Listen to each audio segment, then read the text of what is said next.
Bienvenidos y fuerte abrazos al familia. Welcome to Alpha Live, our weekly opportunity to come together, to spend some time with each other, to make sure that we are talking about the things that matter to our community with a Latino lens. Thank you so much for joining us tonight. Once again, we have a special opportunity to talk to JC Morales and Marcela Aldaz from Surfside Capital Advisors. But before we get into that, you know how we do it. We'd like to make sure we are celebrating some of the successes that we have seen from our student and professional chapters across the country. Tonight, a couple of shout outs. First off, a university award recognition, Alpha GW. Congratulations on winning the Pyramid Award for Student Organization of the Year. Phenomenal job for all the work and effort you have put in to making sure you are making an impact. And a special shout out to Angelina Campos, who won Student Organization Member of the Year for Alpha GW. Also, she happens to be the incoming chapter president. In addition, we have Rutgers Newark, Leighton Aracon, who has a summer internship with Deloitte in their audit and assurance practice. Congratulations. And to Melanie Pozo as well, IFS starting intern this summer at PwC. Congratulations. I would be remiss if I didn't give one more shout out tonight. Those that know me, have seen my Instagram, know today is my anniversary. 20 years of being married to the love of my life, my high school sweetheart, the one that makes me who I am. And some people have asked, what is it that allows a marriage to last 20 years? And I'll tell you this, there's a few things that I think about. 5 little words. I want to start them off with. 1 is patience. Be patient with each other and be supportive of each other. Number 2 is appreciation. Appreciate what each other are doing and be each other's biggest cheerleaders. Number 3, having respect for one another. Number 4, make sure that you are a team and you are each other's biggest fans. And number 5, staying young at heart, celebrating and enjoying the journey that you are going on together in life. It's not always easy. There are ups and downs, but enjoy that journey. Idanis, I love you. I've enjoyed the journey for 20 years. I hope there's 200 more. And if you think about all those words I talked about, they spell out party. Enjoy yourselves. And tonight, we're going to make sure we are enjoying ourselves hearing from some phenomenal people. Starting off with our chapter president, professional chapter president in El Paso, Amy. Amy, thank you so much for being with us here tonight. Can you tell us a little bit about yourself and about the El Paso chapter? Yes, absolutely. So thank you so much again for having me here. As Damon mentioned, I am Amy Olivas. I'm the chapter president for the Alpha El Paso chapter. Currently in my day job, I work with the city of El Paso, and I'm the socioeconomic compliance officer within the purchasing division. So a little bit about the Alpha El Paso chapter is that we've been around for about 5 years. And one of the key things that we pride ourselves in is really being working in conjunction with our student chapter. So in regards to our student chapter, there's one at the University of Texas at El Paso. So I just want to give a shout out to them, as well as to the board members within the El Paso chapter. But we really like to work in conjunction with them on multiple events. So most recently, Damien was a guest speaker for one of our Alpha Adelante, as we like to call events. And we raised around $600 for Alpha student chapters so that they can attend the annual Alpha conference. Now, in addition to that, during these uncertain times, we've been looking at other ways that we can provide a benefit to our members. And so we're looking at providing kind of some training, some webinar sessions within the next few months that you'll hear a little bit more about as they come to fruition as we start marketing them. But I mean, El Paso is always looking to find new ways to really move during uncertain times. And tonight we have 2 individuals, so we'll go ahead and get started. 2 individuals that will help us navigate through these times. And I just want to introduce you all and have you all meet our special guest speakers.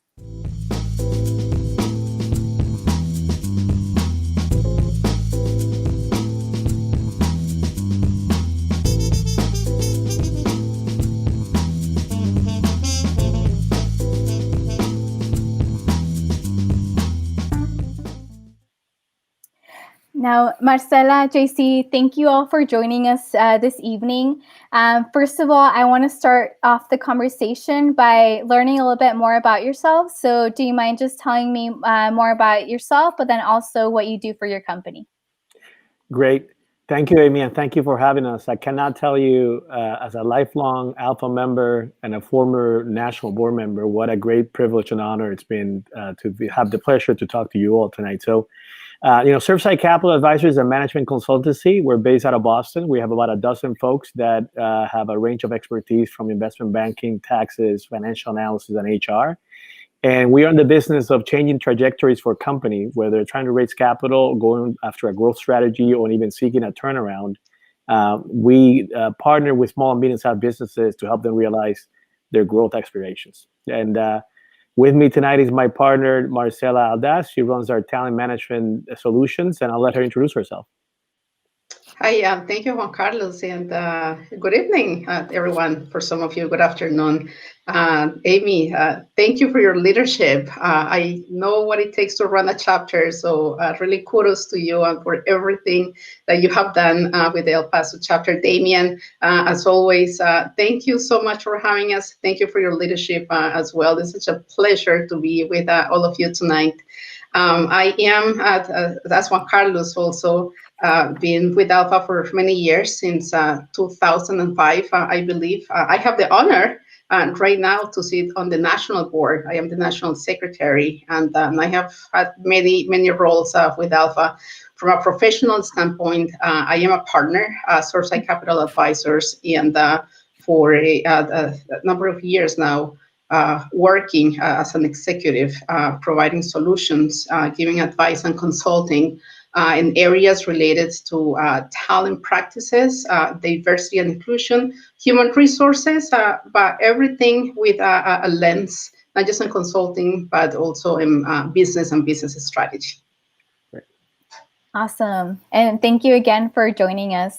Now, before we get started deep into our discussion, I just want to remind everybody that you're more than welcome to submit any questions that you have for our panelists tonight in the comments on the Facebook live chat.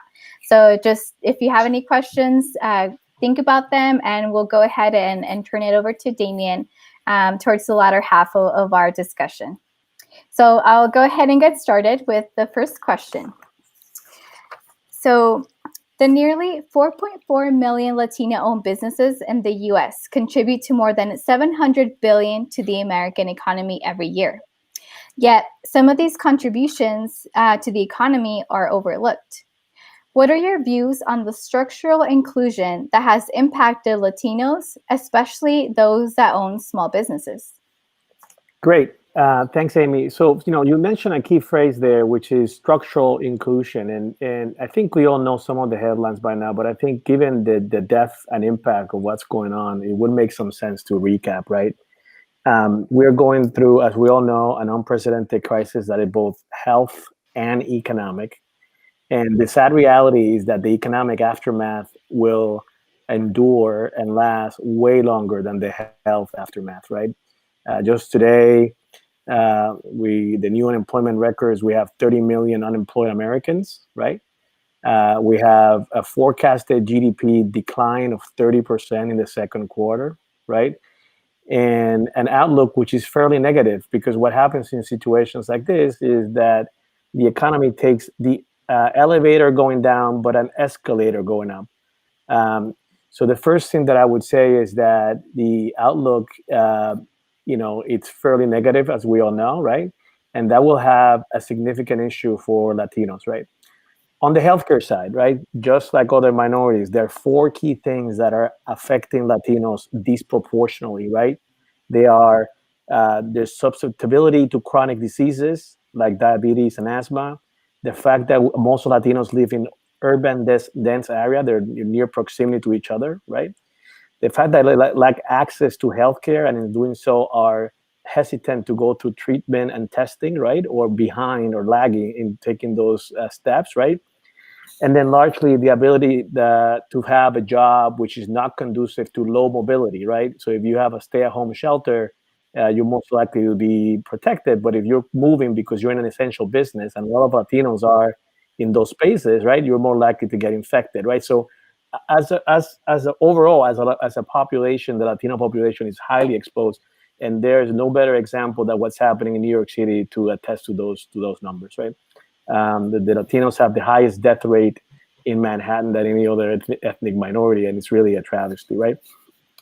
Today, I'm going to focus my remarks around the economic side, not the healthcare side. I'm not a doctor, but I thought we should level set because the reality is that we're dealing with this together, right?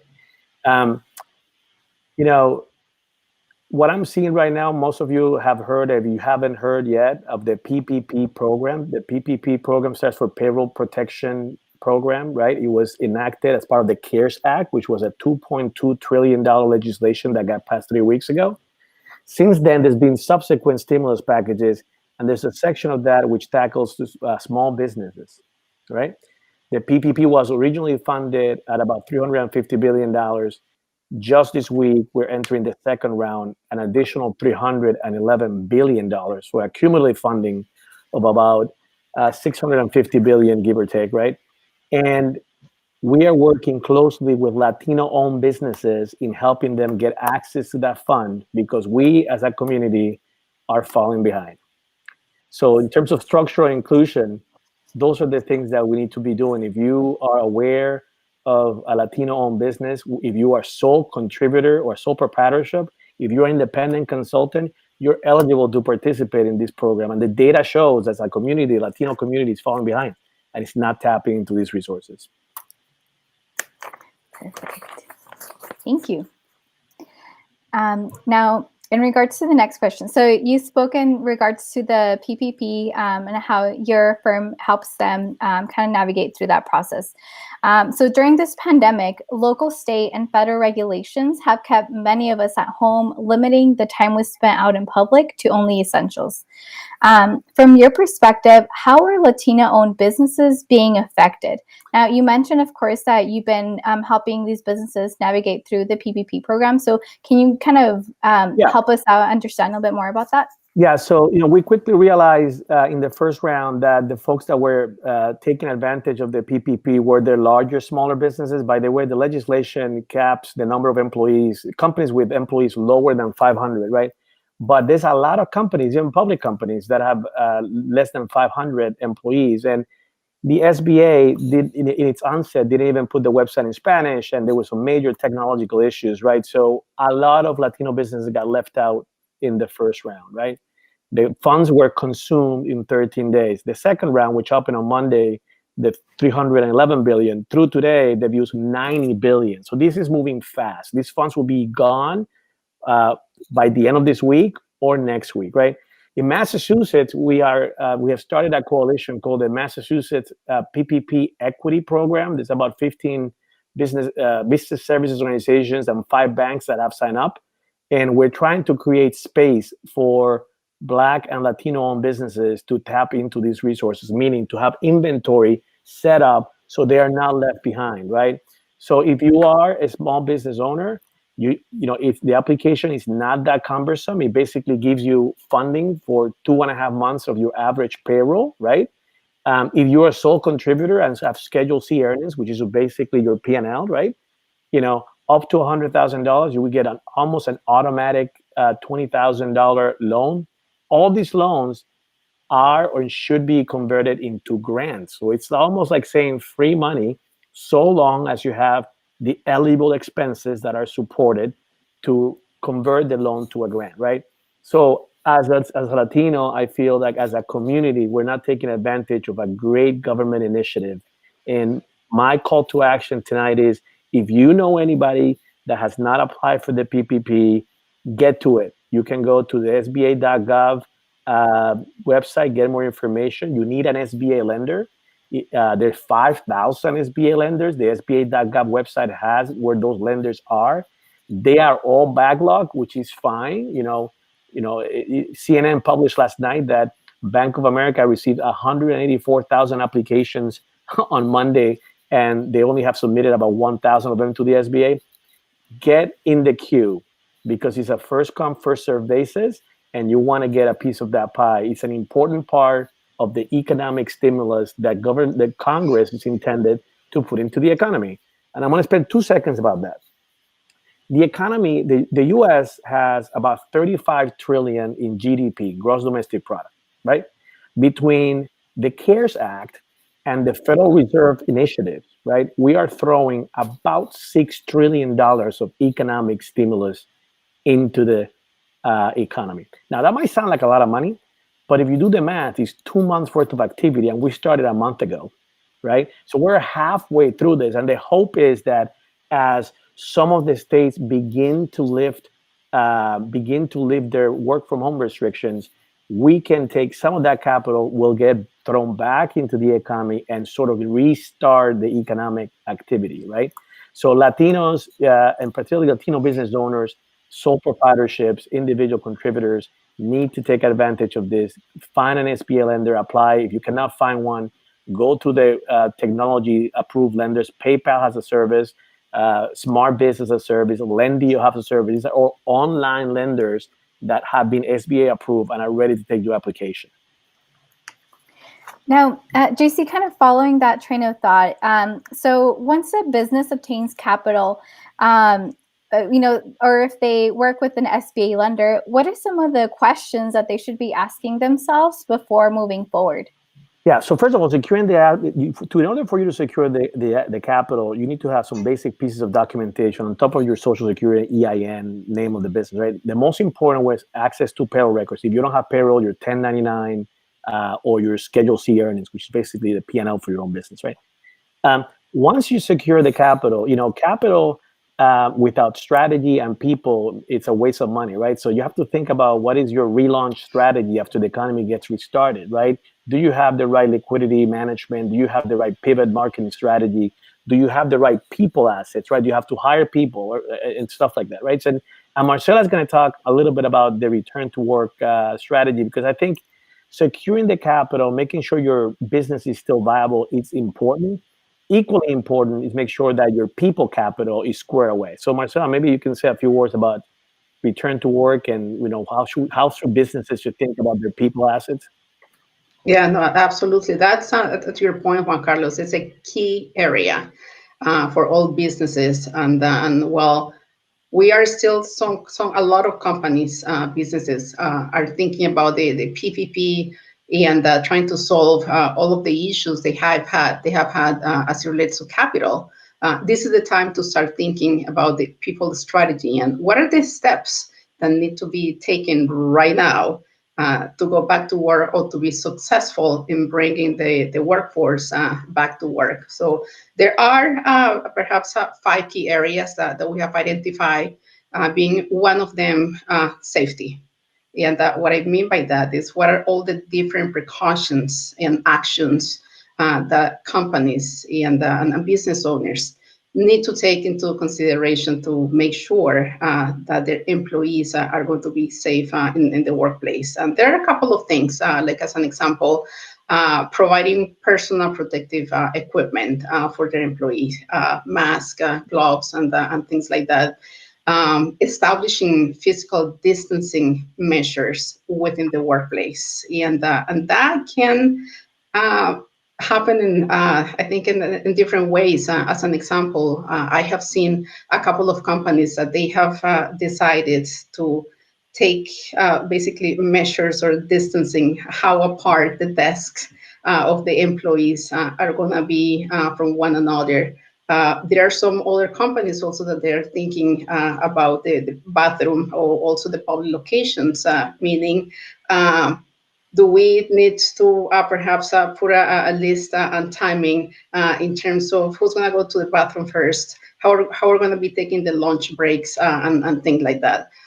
There is something really important also that I wanted to recommend, and that is important that all business owners or even just people going back into work take into consideration, which is complying with occupational safety and health administration standards. Because the reality is there are some companies that they are going to try to create their own standards, and that's really important. But something that we have been advising is that organizations should look into the government and the measures that the local governments are going to put into place to make sure that they are following those standards, which is what is called the OSHA standards. Great. Something else that I wanted to mention very quickly is what's a strategy to recall people into work, meaning some organizations are going to have a hard time trying to bring everyone back into the office at the same time. So what we have recommending, or what we have been seeing, is organizations that are just basically staggering how people are going to be going into the workplace. Some of them have decided to bring a group of people for a few weeks. Some others are basically allocating how they're going to go back to work in teams. Some others are just giving colors or color coding who's going to be going in week 1, week 2, or week 3. So those are some of the key procedures that should be implemented or think about at this time. So, as you think about your human resources and overall business strengths, how do you think about pivoting your strength to a new area? So, what advice do you have for small businesses to consider for pivoting right now? So, either going to a new industry or something bigger than what is the new normal. Like, what do you have? What kind of advice do you have for that? Great. That's a great question. So the first thing that I would say is that, consumer confidence have gradually gotten better in the last couple of weeks, right? As little by little, people change the narrative from crisis management to pace of recovery, right? But the reality is that most businesses fall into 3 categories, right? Your business is either going to get stronger because of the crisis. That's the case of, I always tell people hand sanitizer companies and toilet paper manufacturers, right? Life and pharma, healthcare, right? Your business will be either getting stronger, surviving, or exiting, right? So the first thing you need to do is do a self-assessment of where you are. The last thing that you can do if you have a failing business is to drag the decision for longer than necessary. You should seek advice and start thinking about your bankruptcy strategy or your reorganization strategy, right? We focus our time on the middle and the top tiers, which is, how do I survive and how do I pivot and perhaps even grow? That's the core of your question, right? And pivoting comes in many ways, but for the most part, people start thinking about, companies like Facebook, Amazon, Netflix were all created after the last great recession, right? So they are great opportunities for value creation in the midst of any economic crisis, right? And the example that I always like to tell people is, can you acquire smaller players? And we advise our clients on M&A services, right? Can you roll out a new digital product that you were not thinking about, right? How to use your capacity, your assets in a different way, right? And the example that I would use there is, I had a client that used to be in the tooth whitening business. And, guess what? A month ago, he became a hand sanitizer manufacturer, and he's made $1 million in profits in the last 3 weeks, right? So you cannot sit down and wait to see what happens. You have to be proactive. I was saying, where is this going to likely take my business? And how do I make bold and strategic decisions right now to pivot the business, right? With that comes, not just, an element of capital, because you need money to create money, right? But also a big element of marketing and strategy, right? How do I market whatever it is that I'm going to be selling next, right? And it's important that businesses do a thorough analysis. Perfect. And that kind of feeds into the next question that I have, which is, how should businesses plan decisions for the short term and for the long term during uncertain times? So, JC, you spoke on a panel recently, and you spoke specifically on the short term and planning for the long term as well. But I would also love to hear from Marcela and how that ties into the workforce aspect of it. Yeah, no, I think that in the midst of a crisis, long-term planning is a little bit useless, right? You have to make sure that you batten down the hatches and you focus on some of the shorter-term objectives like liquidity management and cost reduction, monthly burn reduction, because inevitably, revenue declines in a recessionary environment, particularly in a recessionary environment like this one, is accentuated, right? So if you're that business that's taking a hit in revenues in your outlook, you got to take decisive actions on cutting your monthly burn and extending your runway, right? Runway is the amount of capital that you have to survive, basically. And regretfully, a lot of that comes in the form of people decisions, right? Whether it's a layoff or a furlough. So I'll pass it on to Marcela, so perhaps she can talk a little bit about that. Yes. Thank you, Juan Carlos. That's absolutely right.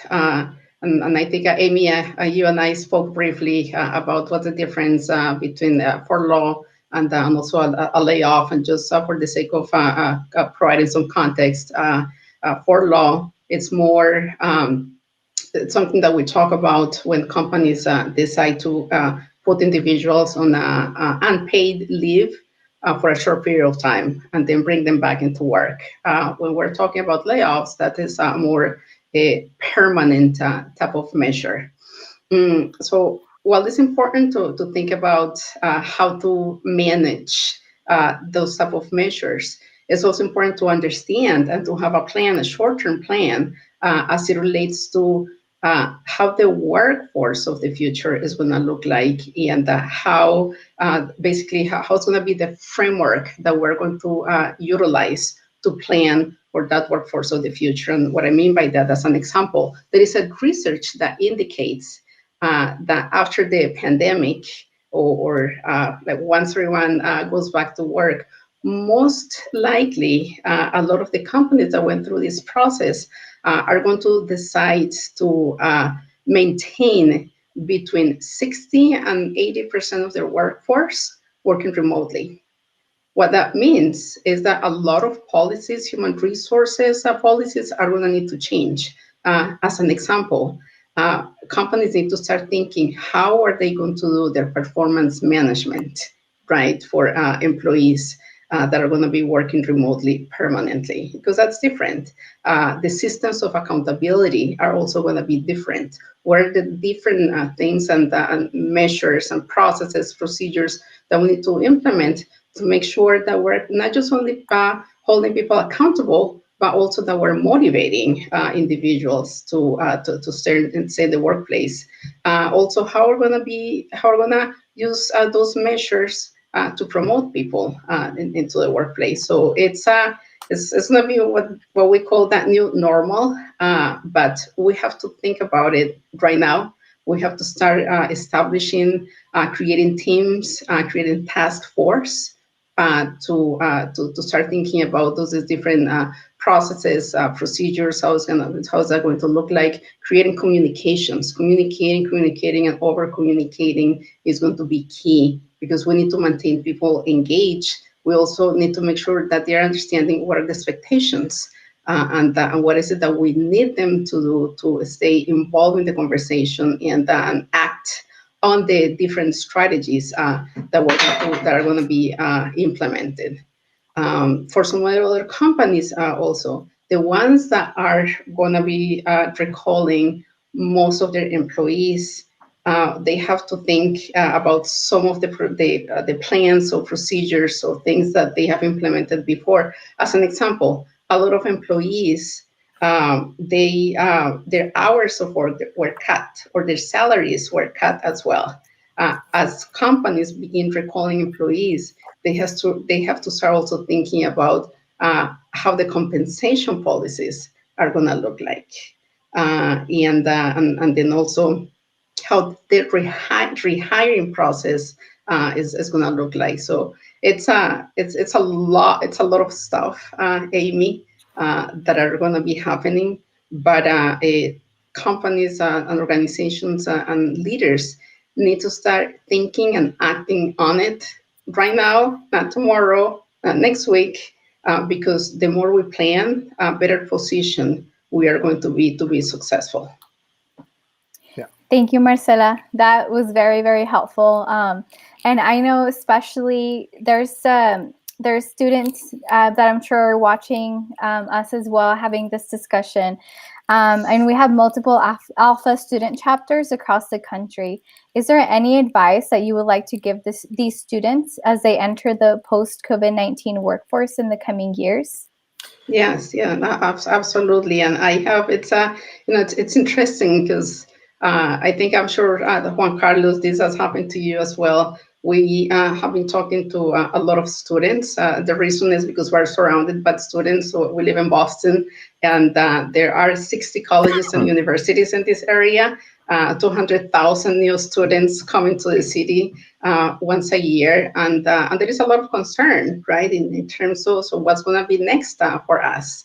Um, so what we have been advising is for students to take advantage of this opportunity because it's how we look at it, an opportunity uh, in which there is quite some time in their hands. It's an opportunity to start or continue to reshape key skills. And what I mean by key skills are, for example, those that we know some of the corporations or small businesses have an appetite for. Um, I think that I was also speaking with Damien about this. And one of the things that came up in the conversation is the fact that students should start thinking about what problem are we trying to solve with these skills, is understanding what are the different type of offerings that are out there, particularly online. Companies, as an example, like edX, that provides online learning. What are the different specific curriculums that they have that are related to analytics, technologies, and so on, and understand how those elements can help solve a problem for different organizations. Another advice that I wanted to give to some students, or to all of the students that are watching us tonight, is that if there is a specific company that they really want to work for, study that company, understand what are the problems, what problems are trying to solve, and understand what are the skills that they can gain or acquire to help solve those problems. One of the things that I would add there, Amy, is you don't need to be a rocket scientist to identify quickly which industries are going to be the winners and the losers as a result of the crisis, right? Big acceleration of digital strategies, right? As people are going to be doing more and more online stuff. And so if you are in that STEM space and that those professions that involve critical thinking and problem solving, you should be fine, right? You know, healthcare is moving to telehealth. Education is moving to e-learning, right? Life sciences and pharma will continue to hire people like crazy. Logistics and transportation for places like Amazon and everything online, everything that is tied to an online presence will continue to get strengthened. Ergo, you should sharpen your skills in that STEM space, right? Some of the industries that inevitably will be losers, and the one that worry me the most personally, is the commercial real estate industry. As there's a global shift to work from home, little by little, you're going to see a pretty gradual correction in commercial real estate pricing, right? And that has an impact to a major impact into the construction industry, right? So if you're thinking about that space, that's going to be under a lot of distress, right? The other one that I like to remind is with folks working from home more often, maybe the need for transportation changes, right? So a lot of folks that were betting in big transportation plays, big infrastructure plays around roads and bridges, I think the paradigm has shifted and it's more about mobility and how do we create infrastructure for the future, right? I had the privilege of interviewing Congressman Ayanna Pressley yesterday, and one of the things that came out was, in this infrastructure bill that is coming up, and by the way, it's coming up, we don't know when, but it is coming up because the Congress has been through 3 major pieces of legislation last month, and there's a 4th one coming, and the headline allegedly will be around infrastructure. How do we include housing as part of the infrastructure discussion, right? How do we bring to the forefront the fact that there are close to $1 trillion in outstanding student loans that sooner or later the country is going to have to reckon with, right? So maybe allowing for some loan forgiveness, right?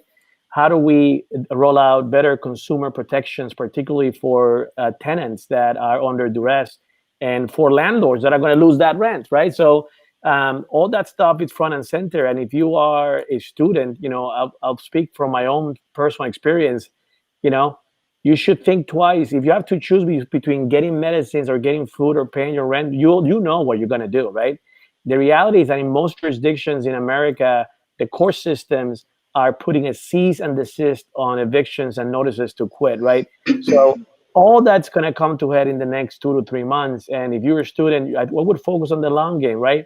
The unemployment rate as of today is in the mid-teens. 30 million Americans unemployed.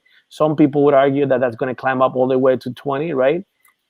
But that's misleading, because if you look at millennials in that population, the unemployment rate is way higher, right? And so then you ask yourself, what can I be doing to sharpening my skill set? I think going back to what Marcela did, you have a lot of free time. Start researching companies, start sharpening your skill set around STEM and developing your soft skills. There's a lot of training for that. Perfect. Man, that has been a lot of really great advice. I might even take that into account as well. But I definitely want to shift gears a little bit into our question and answer session of this discussion. So I want to bring back Damien into this discussion so he can help us lead this next portion. Thank you very much. This has been fantastic. I've been taking some notes as I've been listening along, as well as seeing some of the questions coming in. So I'm going to ask you a few of the Q&A questions that have come in. I'm also going to ask you a couple of questions that may not be QA, but I think people are interested in learning as well.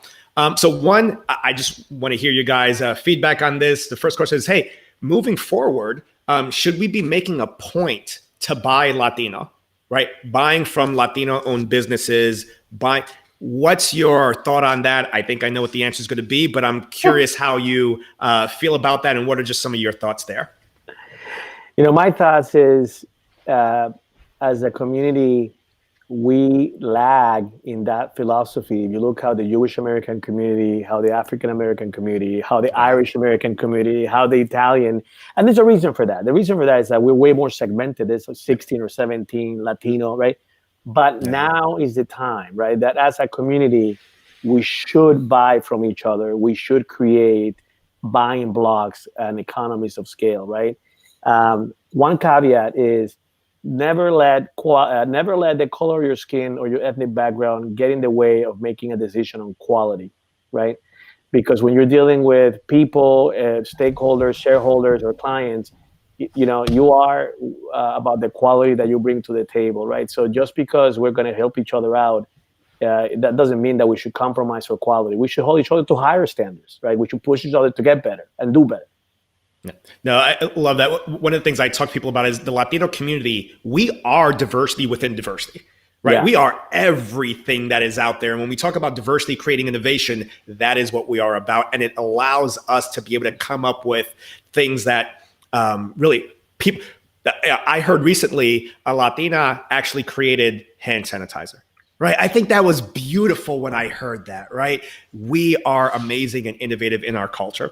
So talking about being amazing and innovative and giving back, one of the things that we do a lot of is make sure we take care of our families, the familia. Right. What are your thoughts from a volunteering perspective in terms of a give back? What are some thoughts you guys have out there on how to be able to give back? That question was asked on our Facebook channel. I think that I love that question. And one of the things that first come to mind, Damien, is being intentional. And what I mean by that is to be conscious about that effort of giving and taking care of your families. I think that for all of us, it has been a difficult time, not being able to be in community and with our friends and with relatives and so on. But I think that we should always try to make the point at some point during the day to check into people, send a gift if you can. I was speaking with someone earlier today who mentioned that what he's doing because he cannot go and see his mom is to send her a delivery lunch, and you just say, hey, Mom, you don't need to cook tonight, you don't need to make dinner, I just sent you a delivery dinner, I love you. So I think those small details go a long way. But we are so busy throughout the day. I think a lot of people just working, taking care of the house, of the kids, and so on. That sometimes we forget time goes by. That we also have to care for each other, right? We are a community, not just when we're present, not just when we're in the Alpha Convention or the events. Even when we are apart, we are together, and we should continue to build that community and to make that intentional, conscious effort to be together and to bring that family together. And I think that's one of the unique characteristics of the Alpha Familia. Listen, No, I also would say that giving back, it's about the three T's: time, talent, and treasure, right? And everyone can find some time, some talent, and some treasure. I co-chair the Latino Legacy Fund at the Boston Foundation. We've raised $5 million for Latino charities in the last few years, and we're about to give $250,000 away actually next week as a result of the COVID crisis to Latino charities in the greater Boston areas, beautiful. right? On the time side, I volunteer. I'm a board member of the State Economic Development Bank. I don't get paid for that service, right? It's volunteer time, but I make sure that the Latino voice is heard and the governor is hearing what we have to say, right? And on the treasure, people think that being a philanthropist means you have to give a lot of money. Being a philanthropist means you want to give, but giving could be $5 or $50 or $5,000, right? Philanthropy is a state of mind, and Latinos are very philanthropic. We give to our churches, we give to our families. However, we're never characterized as such, right? Get out there, get involved with the charity, give your time, talent, and pressure, and then you're going to make an impact. That's I love that, the three T's. I'm going to be using that one, JC. I hope you don't mind. I'm going to start using that one all over the place. I love the very concise way to put it out there. Yeah. Couple more questions. One, people are asking about, so from a technology perspective, and we've talked about it a little bit, right? So the different skills. I want to tweak the question slightly. From a business perspective, small business, I'm a small business. Are there any specific types of technology that you'd say, hey, take a look at this, because it may be pretty impactful for how you're going to think about lowering your cost base, which allows you now 3 months more cash flow, which may be exactly what you need to get through where we are. Is there anything that you would guide somebody from a technology standpoint of, hey, look into this because we've seen it help quite a few businesses? Look, I think that artificial intelligence is here to stay, robotics and stuff like that. It's moving at a faster speed that people think, right? Yeah. And that means a lot of jobs are going to get eliminated in the next 10 to 15 years, right? Particularly rules-based jobs, So if I were, the advice, I have children, the advice I give my kids is, you want to go to a job that is not likely to disappear in the next 10 years, right? Right. And so I would ask yourself, if that thing that you're thinking about likely to get replaced by technology. And there is a lot of jobs that are going to get replaced by technology, right? So that's what I would say. Marcela, maybe you have a different perspective on this one. Yeah, Damien, the one thing that we have seen specific characteristics with all of the businesses that we have working with is the fact that a lot of these small businesses, they know a lot of people, right? It's the face-to-face kind of interaction, and has been the way they grew up, is the way they are. That's how their families are, and so on. But now with the crisis, they have been forced to communicate with their clients in a different way, which is using digital platforms very rapidly. We saw and we helped actually more than a couple of businesses to get into the world number one of digital marketing, which has paid its dues. It has gone a long way, not just because of what the business owners are beginning to learn to understand as it relates to how easy it is, and also cost neutral, but also second of all, utilizing CRM platforms, which is the client relationship platforms, to be able to bring all of that knowledge and all of the community, all the people that they know into just one single point of contact and be able to manage that, to put communication out there. And Juan Carlos is laughing because it's one of those. Put communication out there, connect with people, do promotions and things like that. All of those, what I mentioned before, are not difficult to do. A lot of the small businesses, they believe that getting into the digital world, the Facebook, Twitter, and like many other things, it's difficult. It's not, and there is a really good way to create a cohesive strategy to make sense, and also to put your brand out there. So I'm gonna piggyback on that some. So love that response. So given all that advice, all the advice we've heard over here, I'm gonna read it sort of word for word over here because I think this question ties in exactly what you're saying. So it's coming in. So now is the time is often said. How can a student or a professional, so I added the professional piece because I think it's either one, with their own skills and ability in regards to creativity, artistic drives, at home establish a business right now, given what's happening, right? What advice would you have for someone that's thinking about, okay, I'm going to go start up my own thing right now, in terms, whether it's whatever guidance you have, whatever thoughts you have for them? So I would tell you, there are 30 million small businesses in America. It is the backbone of this economy. It is what I love, what I do so much, right? And it's a one thing that has made this nation great, our ability to innovate in that space, right? People forget that Amazon and Facebook were once small businesses, right? Right? Netflix was once a small business, right? Step number one is trying to figure out what is the problem that you're trying to solve for, right? That is step number one. Forget about money and how am I going to do this and operational implications and do I have the right people? All those will come, trust me, right? But I encourage folks to enter the entrepreneurship world. It's fabulous. It's great. A lot of wealth gets created in that space, right? But do so very strategically, right? And the first question that you need to ask yourself is, what is the problem that I'm trying to solve for, right? After that, you get a pitch document together. You go on a little roadshow with your friends and family. You raise some capital. There are plenty of angel funds. There are plenty of incubation centers. You help evolve the idea. But step number one is coming up with a relevant solution that you might take commercial one day, right? That's step number one, right? That's all.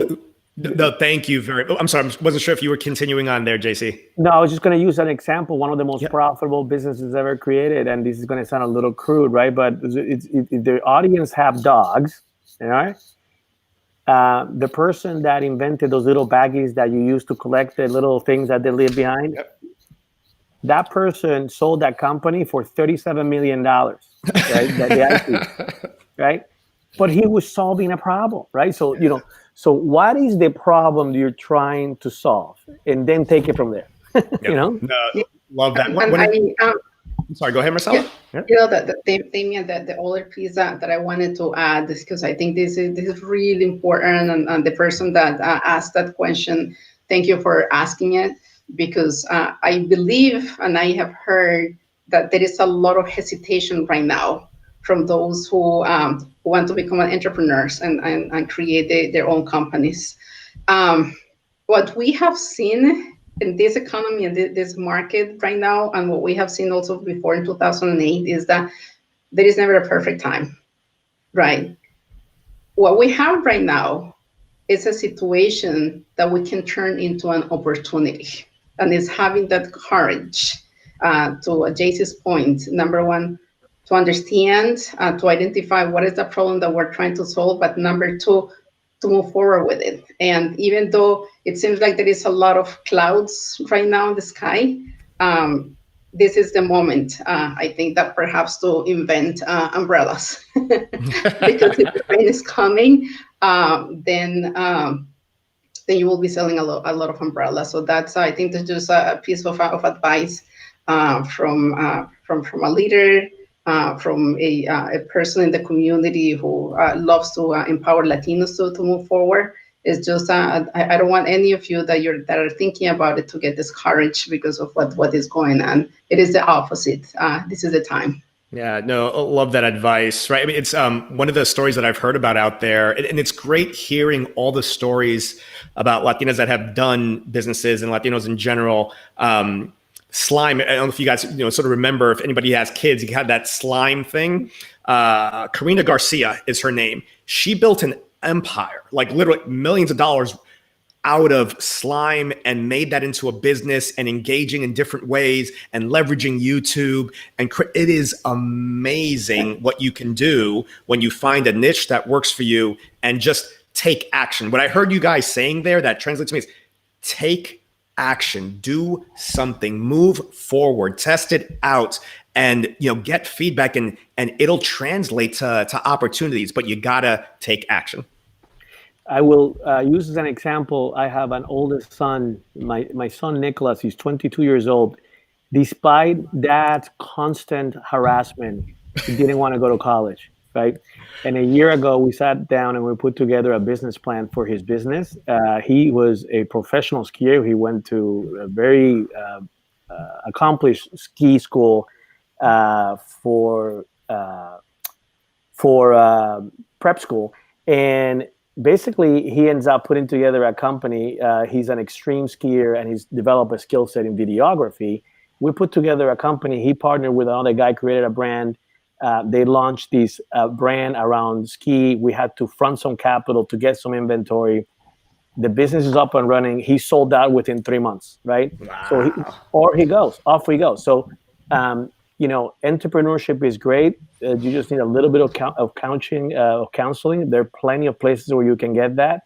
If you have a great idea, go for it. In this particular case, my son became an influencer on YouTube, right? So every time he puts anything out, he sends it to YouTube on his global network.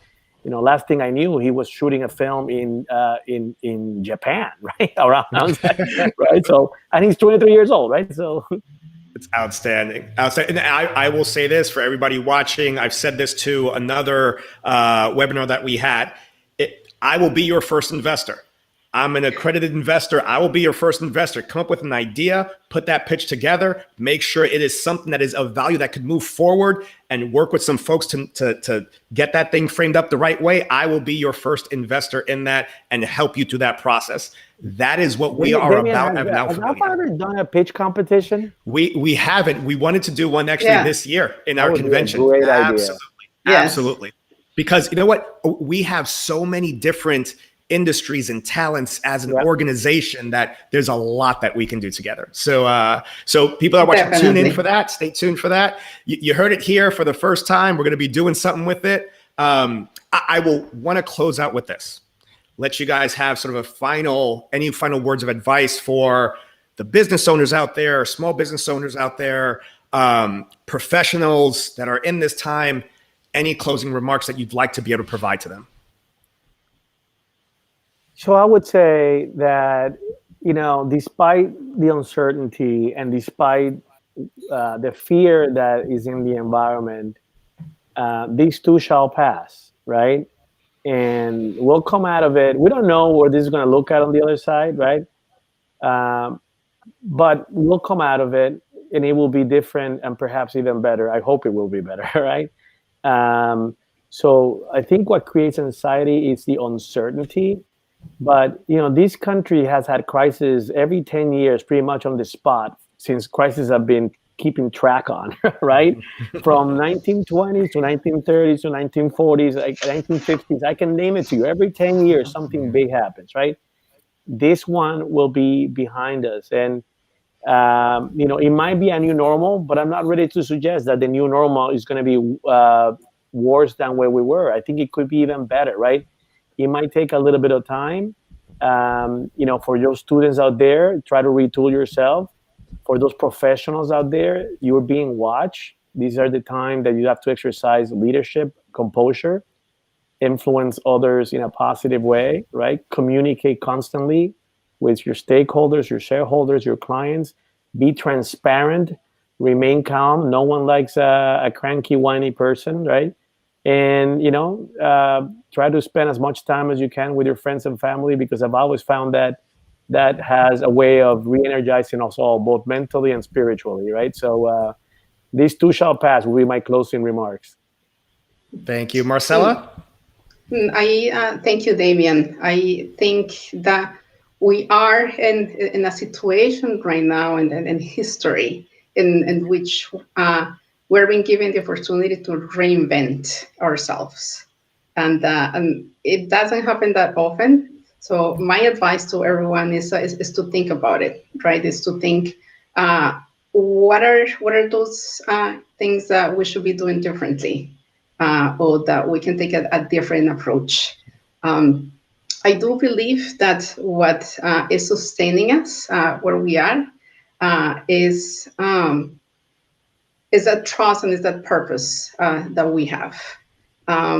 I also want to speak to those who are leaders, alpha leaders, chapter presidents, committee leaders, and so on.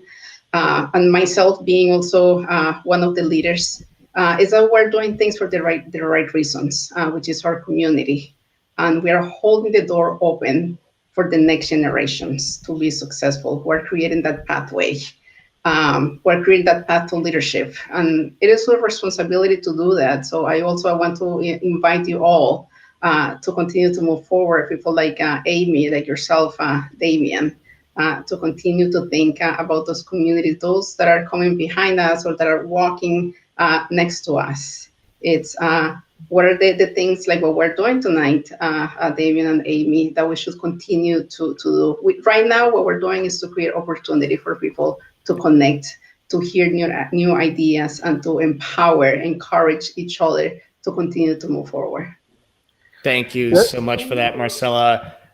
JC, Marcela from Surfside Capital, thank you so much for being here with us tonight, for dropping those gems on us, and very much appreciated. It'll be out there for people to be able to continue to see. For those that are interested in learning more about Surfside Capital, you guys have some really good, interesting stuff on your website. I hope you don't mind. I actually point people over there to it. So that's surfcapadvisors.com. Check it out. There's some really good information out there for you to be able to look into that touches on some of the things that were talked about tonight. Great. Damien, if I can make, we're here to help. If you have a business that is dealing with complexity, that's probably our type of business, right? Whether it's a trajectory changing event or a capital raise or something like that, strategic plan or a workforce reduction or a turnaround, that usually spells a good relationship for us. Yeah, and I think, Damien, that I will be missing and remissing if I don't give a shout out to the Alpha Boston chapter, the leaders of the Alpha Boston chapter. I am also on the corporate advisory board. JC is a founder member. He was one of the founders of the Alpha Boston chapter. So we love you guys. So Amy, I hope you're watching us tonight. Amy, I have the president's secret passcode, but don't tell these guys.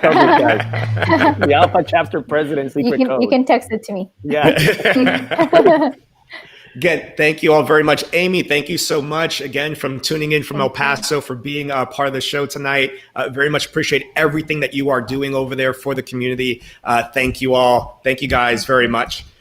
As we get ready to close out tonight, want to make sure that we're giving you information about what else is happening out there in the community. First, we were just talking about Alpha Boston, so we're going to talk about them a little bit more. Check out two things. One, tomorrow night, they have their 101 networking nights. In addition, May 5th, they have Reshaping the Future of Remote Work. Check it out. Also, important to know, people keep talking about, are groups hiring? Who's hiring? One of the companies that is hiring right now is the IRS. They are hiring recent graduates. So if you are interested, apply today. Check it out at usajobs.gov.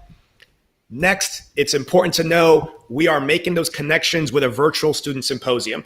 We had to cancel our in-person symposium from early March. It has been rescheduled. It is May 14th through the 16th. It is a limited number of folks that are going to be able to be in that. It's 300 person maximum.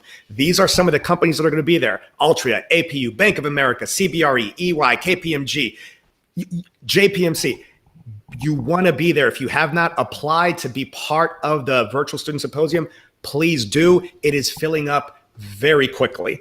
And last but not least, next week, tune in to hear Nina Vaca. For those that don't know Nina Vaca, she built Pinnacle. pinnacle. She started with $300 talking about entrepreneurship and small business. It is now over $1 billion in revenue organization. She can talk about a lot of navigations through some downturns. She's been through the 2001, 2008, and now going through now. Hear how a CEO is dealing with it. Hear straight from a Latina that has built a business that is phenomenal. One of the people that I very much look up to in my life. Thank you all very much. Have a good night. We'll see you next week. Take care.